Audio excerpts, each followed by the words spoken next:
Hello, CHistrue, and everybody complains about the second law of thermodynamics, but no one ever does anything about it.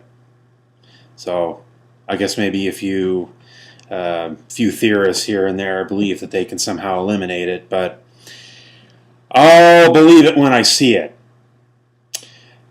Time and entropy go together. Yes, I know we have a universe of wonderful, complex order, the beauty of life, the beauty of the universe, the beauty of everything. But the fact of the matter is, death is a universal constant. And as I get older and older, I know that I'm getting closer and closer to D-Day. And there's ever more of the realization that it could come any time. That right now you may not think I'm that old, but I sure as hell feel that way sometimes. Believe me. Life can sure beat you down.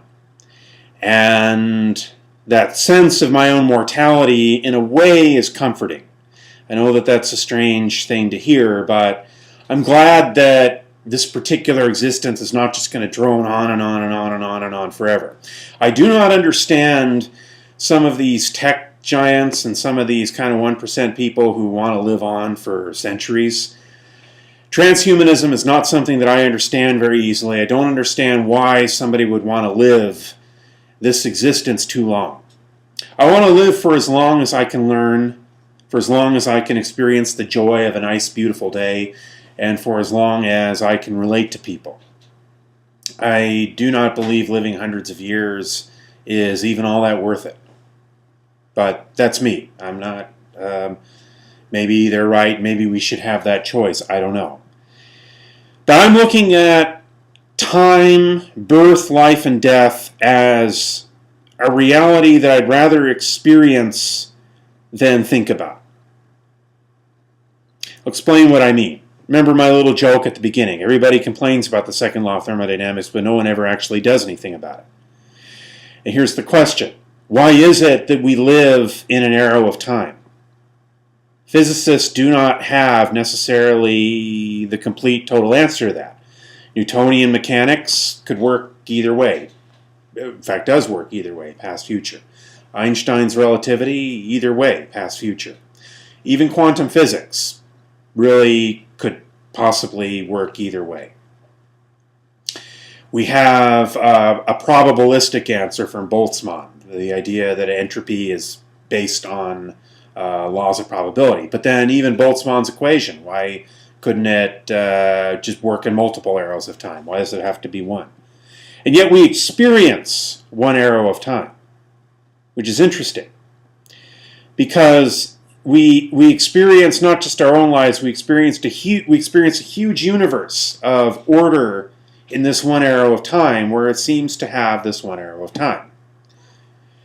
It may be, and I suspect that there probably are, multiple arrows of time and multiple universes. But in our day-to-day life, we live a classical universe that moves forward in time.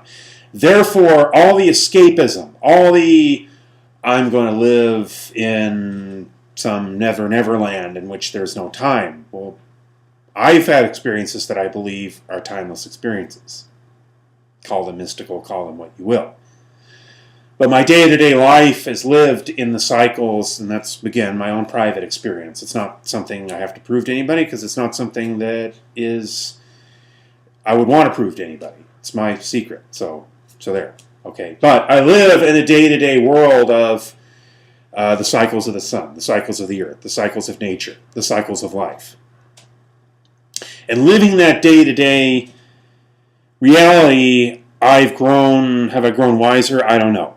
But I've probably seen more and more of life to where, maybe this is the great secret of the experience of aging, is that you see more and more of life, and therefore there's a wisdom that grows in you even if you're not particularly wise.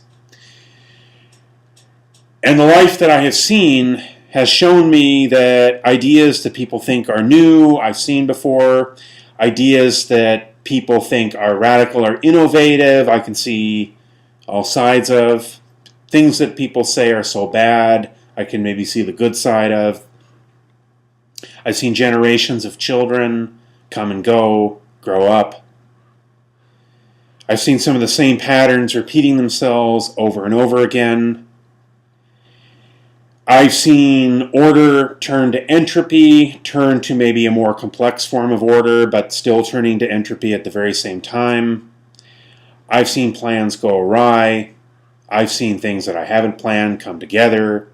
I've seen friends come. I've seen friends go. Do I fear death? I've seen friends of mine, family members go. I can't fear death. And there's a reason that I can't fear death. And that is, with whatever remaining life I still have, I have to live it, and this sounds like a cliche when I say I have to live it to the utmost. It's not living it to the utmost as in partying every night and living a riotous living. No. I have to live it to the utmost, meaning that I have to experience every single minute in its full dimension. There's a degree of timelessness to that.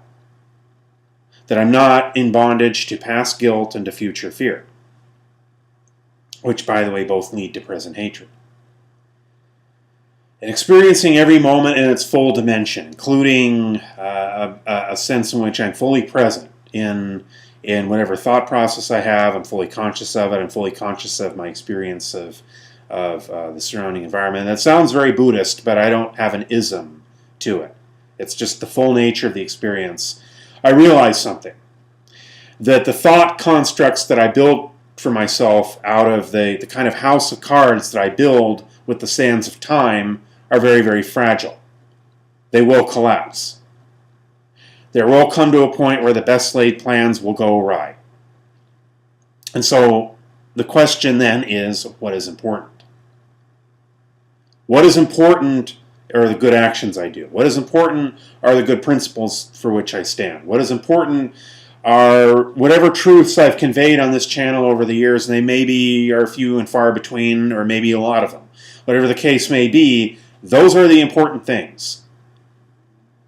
When I see that waterfall, the full experience of it is the important thing. Not what I lack, not the fact that I've never seen Paris, or that I've never done this, or I've never done that. What I haven't done is not what's important, it's what I am doing. And when death comes, and it will, it is my sincere hope that they will not have life extension technology by then, or if they do have it, that I will not be able to afford it. Because when I go, I want to experience that final moment in full, absolute, high-definition theater. I want the end of my life to be as much of a birth experience as the beginning of my life. And that full-definition, high-definition theater is when I pass the torch to a new generation and allow the life cycle to renew itself. Is this a religious statement? I don't know. Is this a secular statement? Some of you might interpret it more in a secular humanist way. I don't know about that either. I'm not interested in isms and ologies.